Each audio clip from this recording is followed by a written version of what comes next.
responsabilidade a gente ministrar na igreja a qual a gente congrega, mas a gente tem buscado para que Deus venha nos dar graça, para assim a gente efetuar a chamada que Deus depositou sobre os nossos ombros.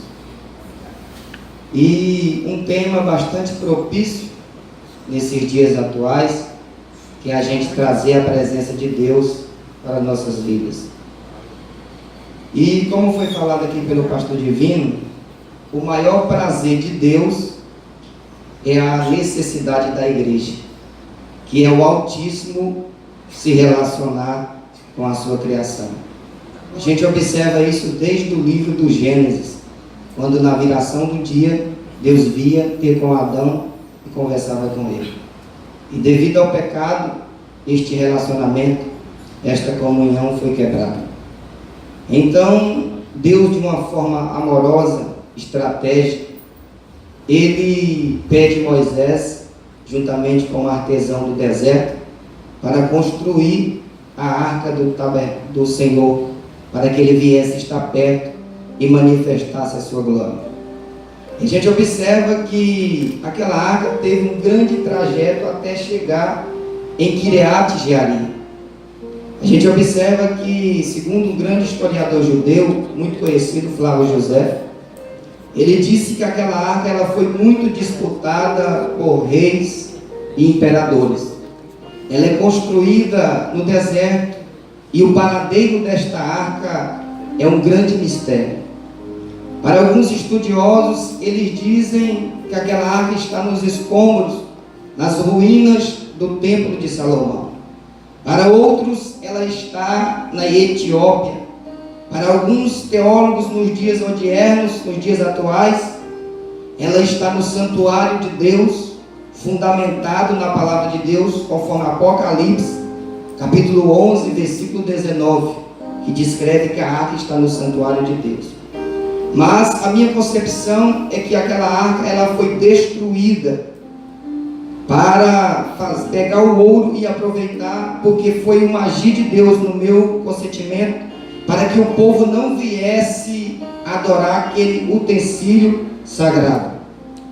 E aquela arca então ela sai de Siló, chega na terra dos filisteus. Na terra dos filisteus, ela é colocada no templo de Dagon, diante da arca de Dagon, Deus dos filisteus. Depois aquela arca vai para Gade e Deus vai ferindo os filisteus, desde os pequenos aos grandes, com pragas, com tumores e com morte. Aquela arca é enviada a Ecrom, o povo de Ecrom recusa aquela arca com medo do castigo de Deus, e aquela arca retorna para a Filistéia, para os filisteus novamente, e eles pegam aquela arca, colocam aquela arca em um carro novo, e é conduzida aquela arca por duas vacas, que segundo a Bíblia, amamentavam, e enviam aquela arca para a terra de Bet-Semes. E quando ela chega na terra de Bet-Semes, aonde encontrava Josué, o Bet-Semita, aquele povo vai olhar para dentro da arca para ver o que havia dentro daquela arca. E a Bíblia nos diz que de uma vez só morreram 50.060 homens. Então eles temem e eles mandam mensageiros a Quireat Jearim para descerem, para buscarem a arca de Deus. E a arca de Deus então ela é levada e é colocada em um monte, em Quireat Jearim. E a Bíblia nos diz, como o pastor Reginaldo já havia mencionado ontem aqui, que após Davi assumir o trono de Israel, após Davi ser ungido pela terceira vez rei, a gente observa, porque a primeira vez foi na casa do seu pai Jessé, pelo profeta Samuel. A segunda vez foi em Hebron, quando ele foi ser ungido para ser rei de Judá. E essa terceira vez ele é ungido para ser rei de Judá e rei de Israel. E eu observo que o primeiro projeto que Davi tem em seu coração, quando ele assume o reinado, é resgatar, é buscar a presença de Deus que está na terra dos inimigos. Então Davi, ele coloca algo no seu coração e ele vai buscar a arca de Deus. E os versículos que eu li aqui falam-nos do relacionamento de Davi com a arca da aliança. do relacionamento de Davi com a glória de Deus. Quando a gente se lembra de Davi, a gente se lembra de Davi triunfando sobre Golias. A gente se lembra de Davi caindo em adultério com Batseba. A gente se lembra de Davi, do seu relacionamento fraternal para com Jonatas. Mas pouco a gente se vê falando sobre o relacionamento de Davi com a glória de Deus. E aqui nesta campanha, o principal assunto abordado, falado, é sobre a arca da aliança, sobre a arca de Deus, a arca do testemunho, a arca do Senhor, como queiram. E eu quero, neste início de mensagem, lhe dizer que aquela arca, ela era a principal representatividade, a principal simbologia da presença de Deus no Antigo Testamento. O livro do Êxodo, no seu capítulo 25, ele revela, ele mostra o que aquela arca ela representava e o que ela era para a cultura hebreia. De uma forma clara, para você entender, como o pastor Reginaldo também já havia mencionado, aquela arca ela era uma espécie de baú, uma espécie de caixote construída de madeira de cetim ou acácia, como queira, uma madeira bastante resistente, encontrada nas penínsulas do Sinai. Aquela arca ela era coberta de ouro puro, por dentro e por fora. E dentro daquela arca havia 3 elementos que marcaram, que impactaram a vida do povo de Deus quando peregrinou no deserto. Primeiro era o pote de ouro, com uma pequena porção do maná. Segundo, era o decálogo, que foi os mandamentos de Deus, escritos e entregues a Moisés.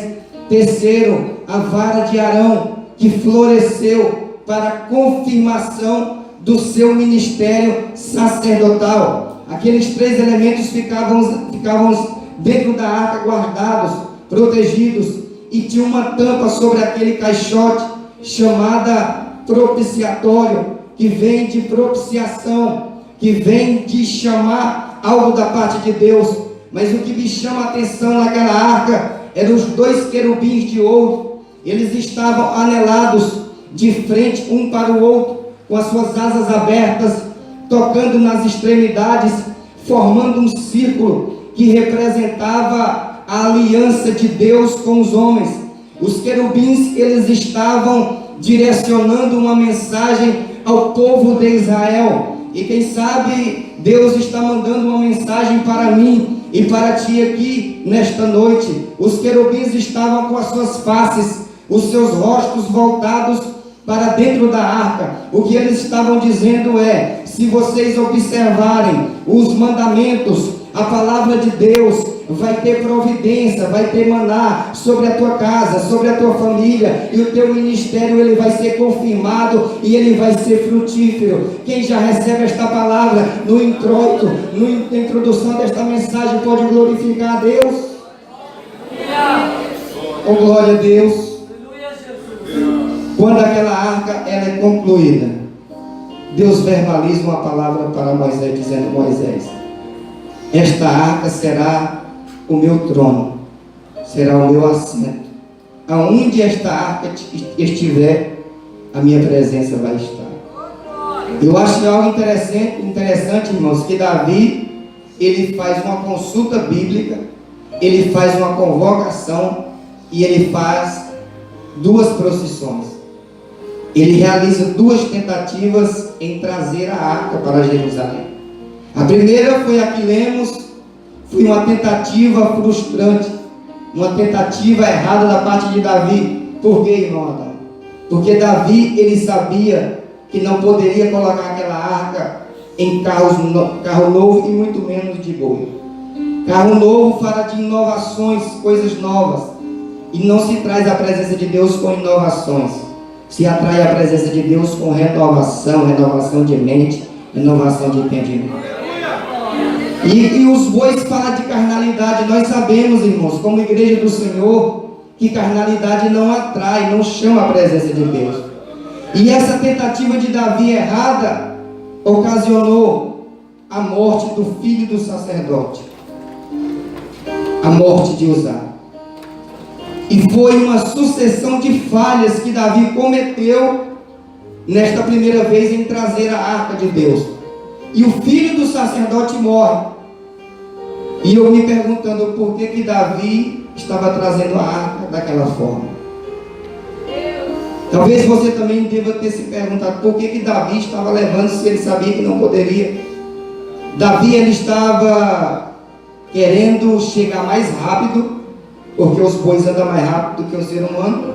E Davi estava querendo conforto, não precisava levar nos ombros. Davi estava querendo conforto e rapidez. Davi estava querendo conforto e rapidez.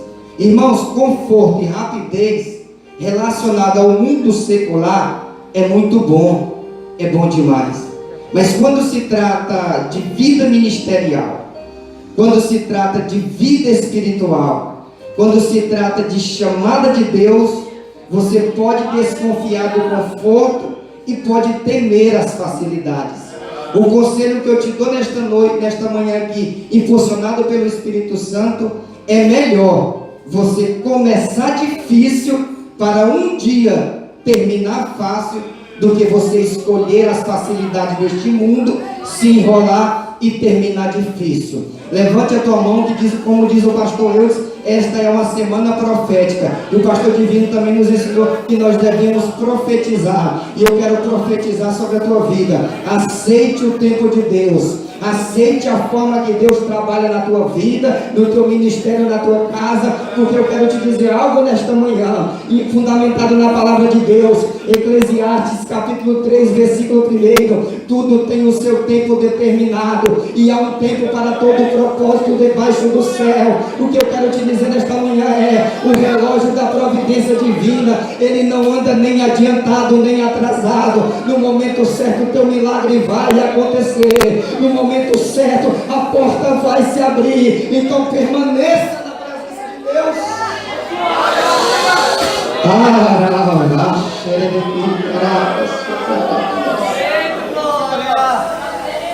Eu já sinto a presença do Consolador amado aqui. Davi estava querendo chegar mais rápido. O filho morre. E aí Davi verbaliza a pergunta que é o tema da campanha: como virá a mim? Como trarei para mim a glória, a presença de Deus? Davi faz aquela pergunta, e nesse interim, quando ele está raciocinando, aquela arca é depositada na casa de Obed-Edom, um geteu da terra de Gate, segundo alguns estudiosos. E aquela arca entra, e é sempre assim, escute isso: quando há presença, a glória de Deus, ela entra na sua vida, na sua família, no seu ministério. Não fique pensando que as pessoas vão falar bem de você, não. Não fique equivocado, que eles vão começar a usar palavras pessimistas e palavras negativas para te desmotivar. Quem sabe quando aquela arca entrou na casa de Obed-Edom, eles começaram a comentar. Eu até falei para minha esposa que é 3 espíritos malignos que operam, e às vezes até no meio da igreja. São 3 espíritos, e é demônio. O nome deles são: me disseram, me contaram e fiquei sabendo. Quem sabe um desses espíritos correu, começou a propagar notícia, e às vezes, irmãos, a gente recebe até mensagem deles. Às vezes eles ligam assim: tu ficou sabendo? Vamos orar por fulano. Mas não é pedir oração não, irmãos. É para divulgar a derrota do irmão, da irmã. E aí, quem sabe um desses coveiros espirituais, paparazzi, que gosta de matar a chamada de quem está buscando a presença de Deus, começou a falar: daqui a pouco os filhos de Obed-Edom irão morrer também, porque o filho do sacerdote morreu. Daqui a pouco a esposa de Obed-Edom vai morrer também. Daqui a pouco a plantação de Obed-Edom, ela vai ser infrutífera, ela não vai ter êxito. Mas a notícia foi se espalhando, foi se propagando, E a notícia foi bem espalhada, irmãos. Quem sabe, um daqueles espíritos malignos correu até a casa de Davi e disse: Davi, a casa de Obed-Edom e tudo quanto ele tem foi abençoada por causa da arca. A casa de Obed-Edom e tudo quanto ele tem foi abençoada por causa da presença de Deus. A casa de Obed-Edom e tudo quanto ele tem foi abençoada por causa da arca. Você acredita em palavra profética? Eu vou mandar mais uma. Levante a tua mão que eu vou profetizar. Se estão divulgando a tua derrota por aí, se a notícia mentirosa da sua derrota chegou longe, fique tranquilo, porque mais longe ainda vai chegar a notícia da sua vitória. Quando recebe esta palavra, pode adorar o Senhor Jesus.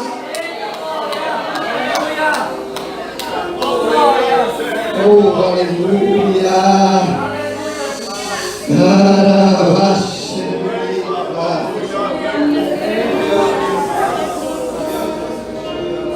Em quantos meses, irmãos, que a arca ficou na casa de Obed-Edom? Em 3 meses. Sabe o que eu aprendi? Deus, Ele não precisa de tempo para Ele operar. Deus, Ele não precisa de tempo para operar. Deus precisa de espaço.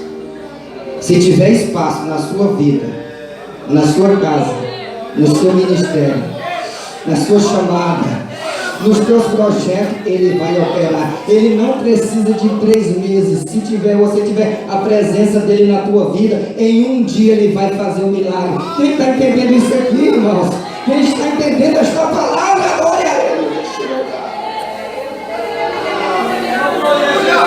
Irmãos, igreja do Senhor Jesus, aquela arca ficou 20 anos na casa do sacerdote Abinadab. Eu aprendi algo, não é o tempo, irmãos, que eu tenho de crente, não é o tempo que eu estou com a arca, com a presença que me faz ser abençoado. Não, é o valor que eu dou à presença de Deus. Não é o tempo que eu tenho de crente que me faz ser abençoado, irmãos, é o valor que eu dou à presença de Deus. Em 3 meses Deus abençoou a casa de Obed-Edom e tudo quanto ele tem. Em 3 meses Deus abençoou a casa de Obed-Edom e tudo quanto ele tem. Agora imagine nós, irmãos, quando nós entendermos as palavras que Cristo disse. E quais foram, irmão Adão? Jesus disse: eu estarei convosco. 3 meses é muito pouco, irmãos. Jesus disse: eu estarei convosco todos os dias até a consumação dos séculos. Aleluia! Sabe o que o Espírito Santo falou comigo nesta palavra, irmãos? Eu não sou coleguinha falso. Jesus não é coleguinha mentiroso, pastor Nino, que só aparece em dia de festa, que só aparece em dia de churrasco, irmã Rejane, que só aparece quando você tem dinheiro no bolso ou tem alguma coisa para oferecer. Não, Jesus, Ele é amigo de verdade. Todo dia Ele está contigo. Quando você sobe no monte, Ele está contigo, mas quando você desce no vale, Ele permanece do seu lado. Aleluia! O pregador pode ir embora, o cantor, a cantora pode ir embora, o pastor pode ser transferido, a tua família pode te abandonar, mas Jesus está do teu lado. Ele está do teu lado. Ele está do teu lado.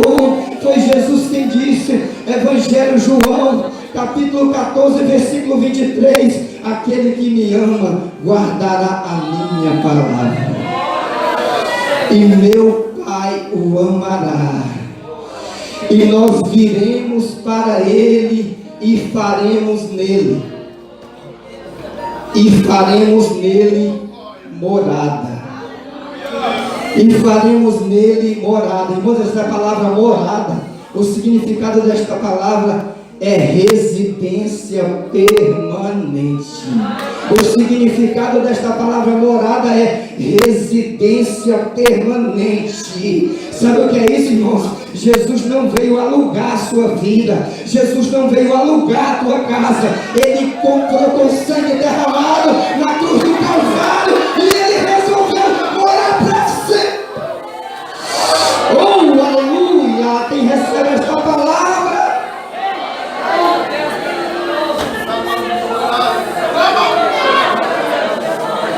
Oh, quem pode adorar a presença dele? Quem pode adorar enquanto você dá glória aqui?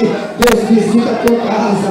Cada glória que você dá aqui é um demônio que cai por terra. Cada aleluia que você dá aqui, Jesus opera a tua família.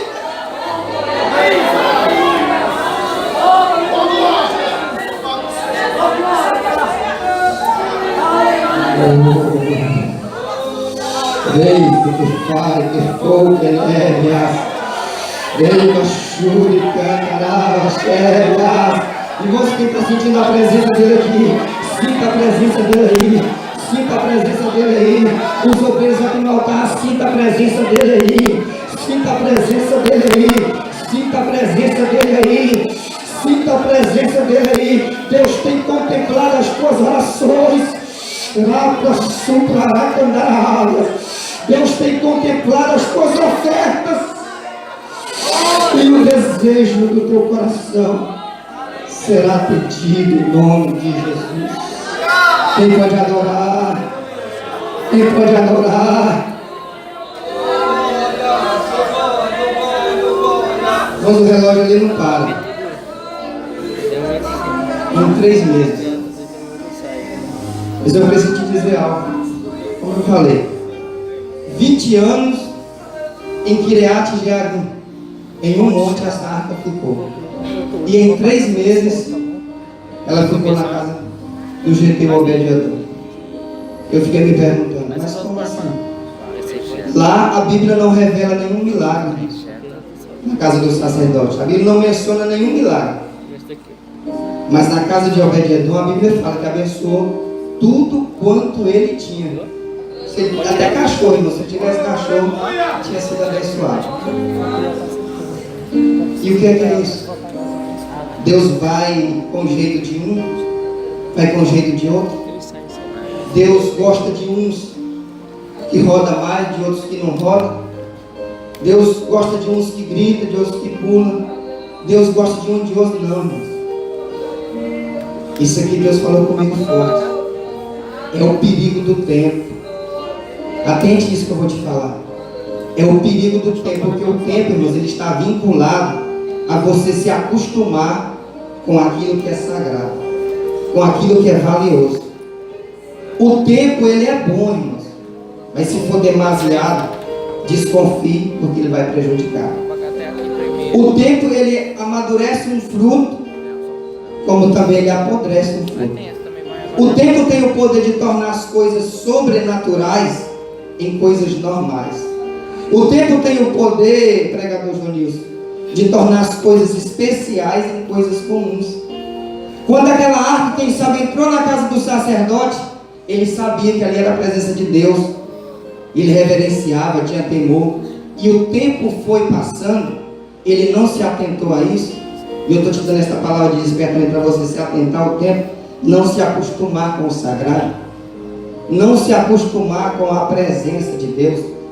Quando a arca entrou ali, quem sabe, nos primeiros dias ele tinha temor. E o tempo foi passando, ele foi se acostumando com a presença de Deus. Quem sabe ele dormia, ele olhava, a arca estava ali. Ele levantava, a arca estava ali. Ele ia almoçar, a arca estava ali.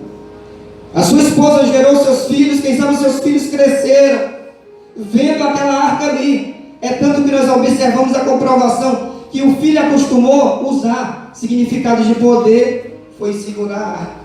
Foi exterminado por Deus. Foi morto por Deus ali, porque estava acostumado com a presença de Deus. Nós precisamos nos atentar para isso, irmãos. Porque lembra quando a pessoa é novo convertida, ainda não acostumou com a presença? Ele vem para o culto, ele adora, glorifica, exalta. Ele não quer saber que culto que é. não quer saber se é culto de ensino, se é escola bíblica, se é culto de criança. Ele quer vir para a igreja buscar a presença de Deus. Ele não quer saber se tem ar-condicionado, se tem banco com a almofada. Ele não quer saber se o corpo está doendo. Ele quer entrar na igreja e adorar o Rei dos Reis e Senhor dos Senhores. Mas o tempo passa, escute isso, e ele se acostuma com a presença. E tem crente que amadurece, mas tem crentes, irmãos, que eles apodrecem. Tem crente que amadurece. Deus falou comigo nesta palavra. Mas tem crente, irmãos, que ele apodrece. Aquele mesmo crente que entrava aqui, glorificava, exaltava, bendizia o nome do Senhor, falava em mistério, entregava profecia. Hoje ele se acostumou com a presença de Deus. E às vezes não são todos, mas às vezes chega na igreja, nem terminou o culto, já está combinando uma programação depois do culto.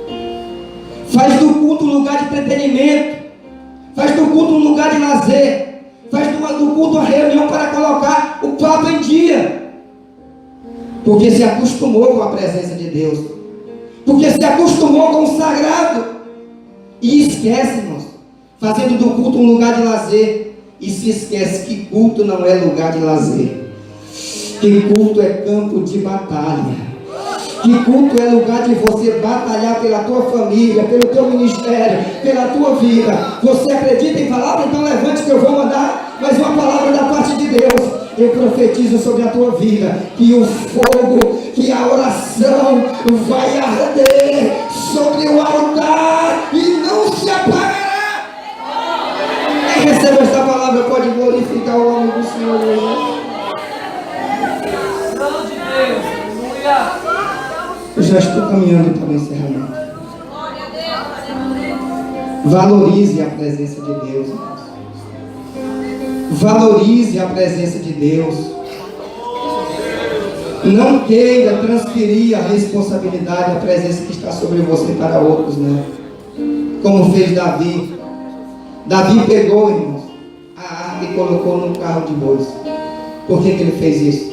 Porque ele estava transferindo a responsabilidade que era de incumbência dos levitas. E porque a arca era para ter que ser levada nos ombros dos levitas. Ele pega e coloca no carro de bois. E o que Davi estava fazendo com isso? Transferindo a responsabilidade. E às vezes, isso acontece comigo, acontece com você, acontece conosco. Às vezes nós transferimos a responsabilidade.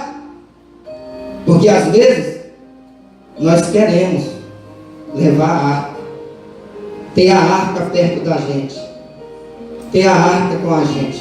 Estou falando de uma forma da presença de Deus, porque hoje a arca é eu e você.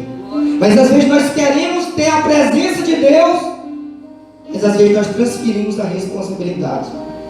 Escute isso, muitos querem ter o privilégio da presença, mas poucos querem sentir o peso da responsabilidade. Muitos querem levar a presença de Deus, mas poucos querem buscar ela pelas madrugadas. Muitos querem a presença de Deus, mas não querem consagrar. Muitos querem a presença de Deus, mas não querem buscar na palavra. E esta palavra que eu estou pregando nesta manhã é para te confrontar, para você voltar a buscar a presença de Deus.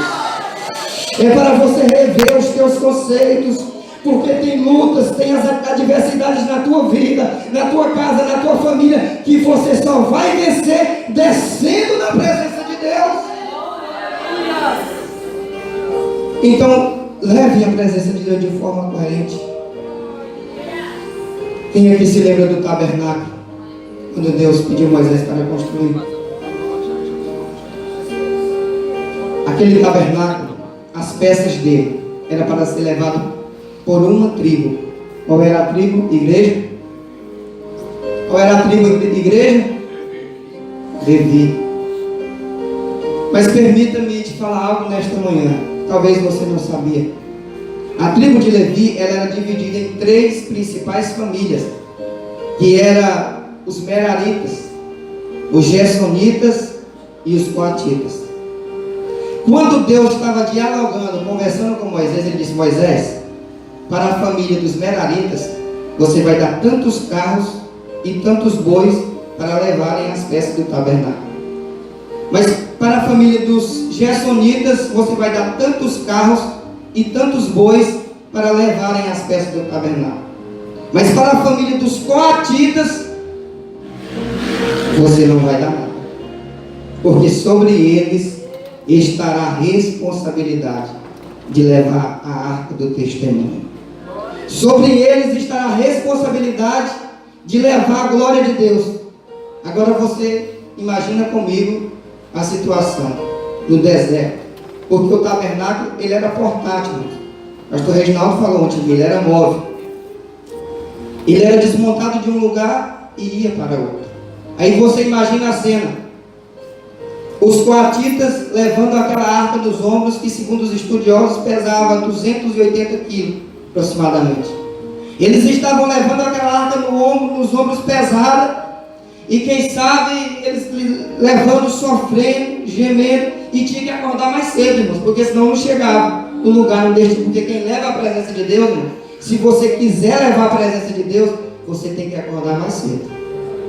Então eles estavam levando aquela arca da aliança.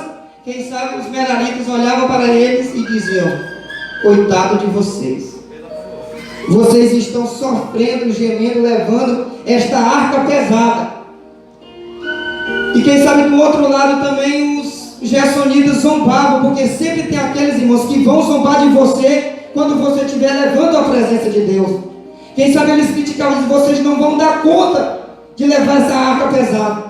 E eles criticavam, usavam aquelas palavras, e quem sabe os coatitas olhavam para eles e diziam: é verdade, os nossos pés estão doendo, os nossos ombros estão até feridos, só que tem um porém: nós não trocamos a nossa posição pela posição de vocês.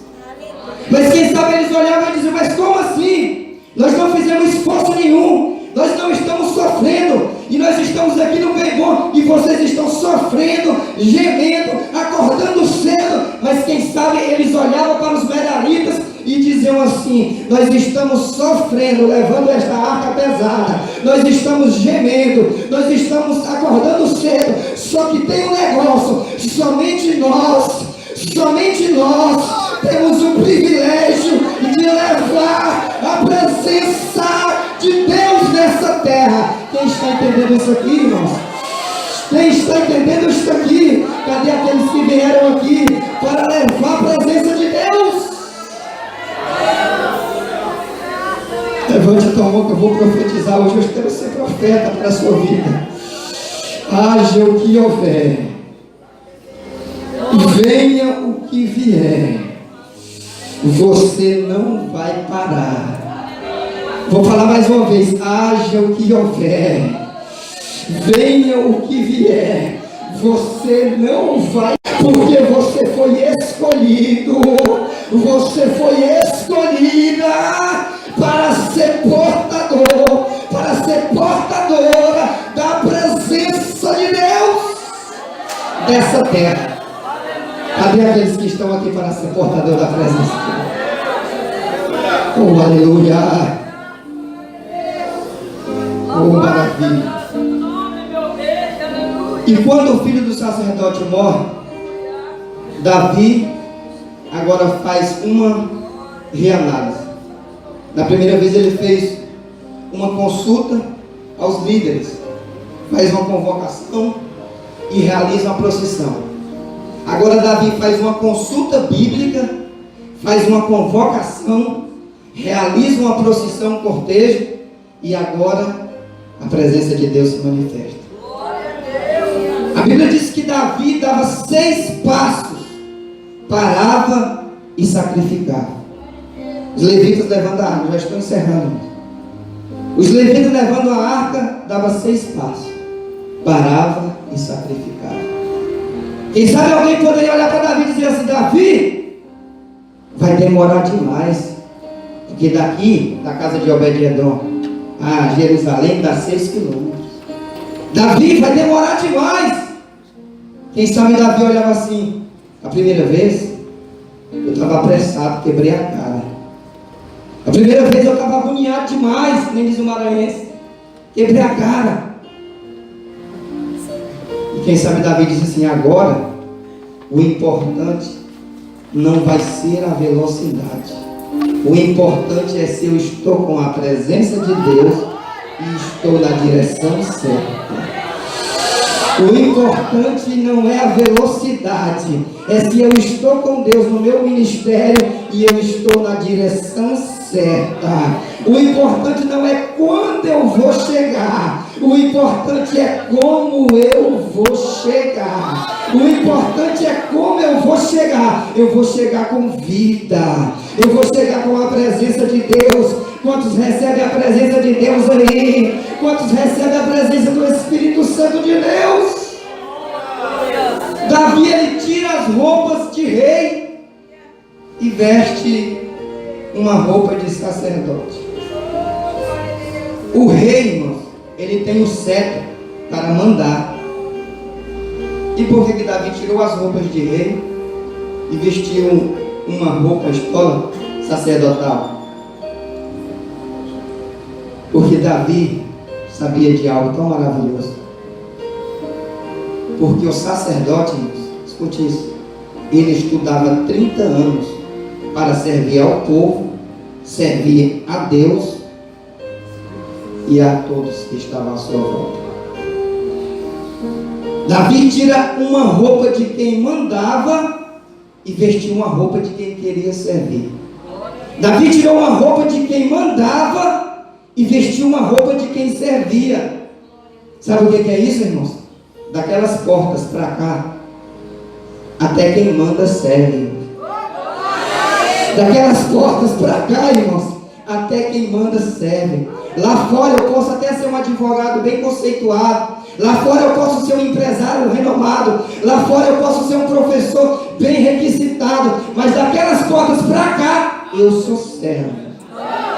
Daquelas portas para cá, eu sou servo. E somente Deus é o Senhor. Somente Ele é o Senhor.